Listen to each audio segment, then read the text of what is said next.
Please don't just show up and ask for more money.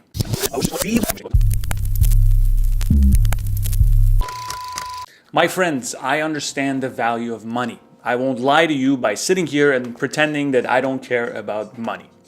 But if you're doing what you're doing because there is promise of money at the end of the road, then you need to rethink your system. You need to go back to the core of what you do and reevaluate a few things. If you don't physically get excited about work, a little raise at the end of the year won't change anything. You'll spend it all. It's like you've never had it to begin with. So while I support going after money and asking for more, to me that's only acceptable if you combine it with serious, painful passion for your craft. If that's you, you are unstoppable. And with that said, you need to know how to go get your money. Let's begin. Please don't just show up and ask for more money. Do these 7 things instead, and you're a lot more likely to get what you want. By the way, these apply to even non-programmers in any industry, but specifically for people who have a hard skill like programming or some kind of craft. The only guaranteed way to make any sort of progress in your career, no matter what you do for a living, is to continually get better at what you do. There's no way around it. There's no shortcuts. So don't just show up and ask for more money. Become the go-to guy or girl for whatever it is that you do. I don't care if you write code, if you fly helicopters, if you help pick cucumber out of the ground. Whatever your work is, you need to be really, really damn good. So number 1 is to master your craft.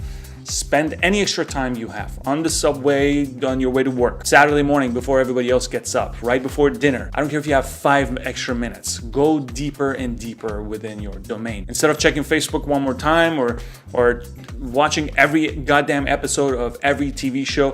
You know, some people know like the names of every character in like all of HBO.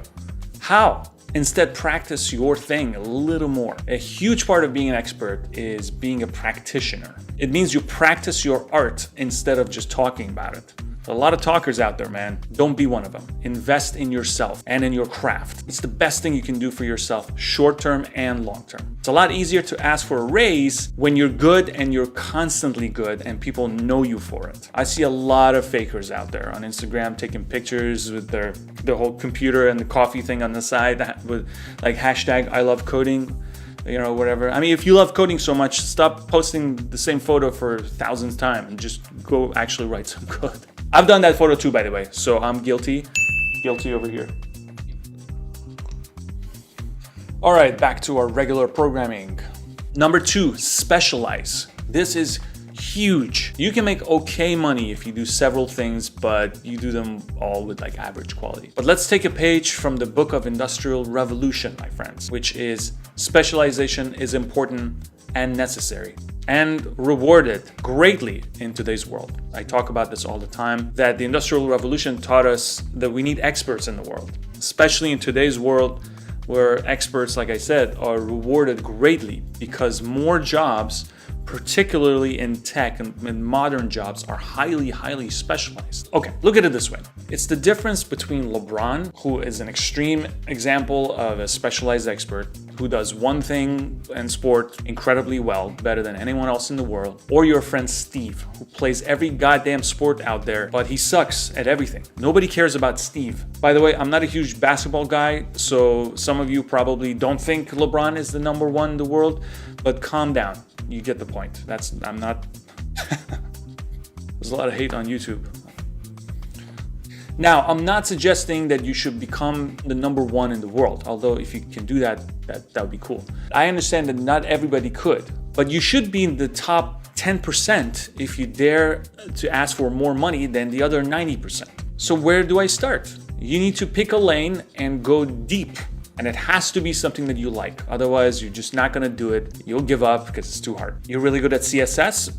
Become the best CSS guy in the company. You hate manual work. You have experience with writing automation scripts. You love doing that.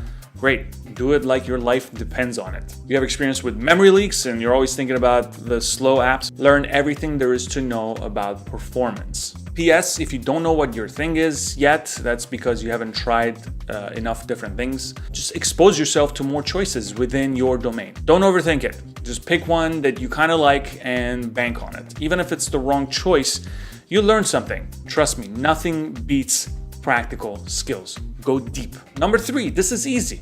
Know your worth. Do your research, man or woman.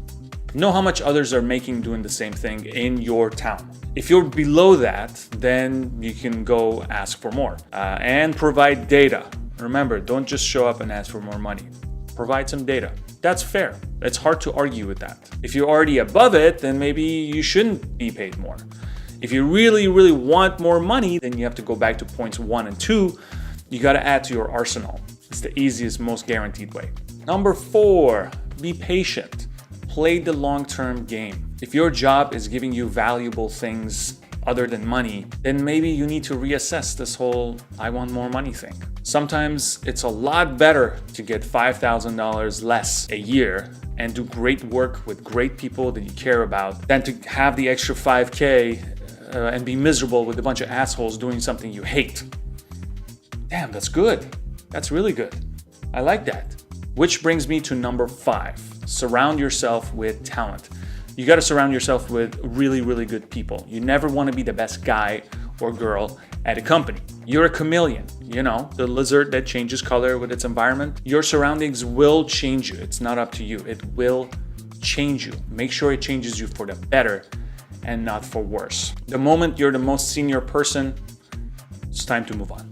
Number 6, I love this one. Combine your skills. Bring your personality to work and or other skills that you might think have nothing to do with work. Being a really good programmer with, say, awesome presentation skills, who can write really, really good tech documentation, is just as valuable, if not more valuable, to a lot of companies than being the number 1 programmer in the world who can't do anything else.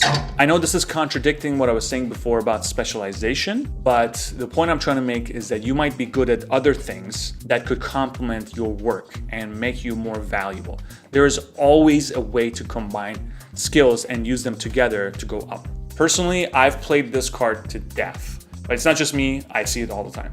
And finally, number 7, be nice to people.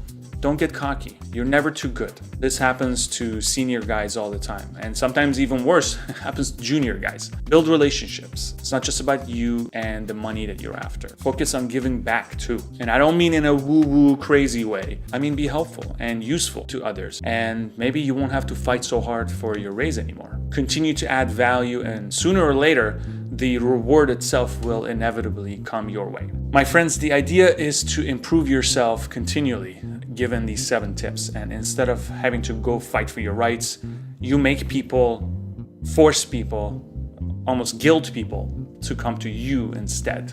Let's go get it. Good luck.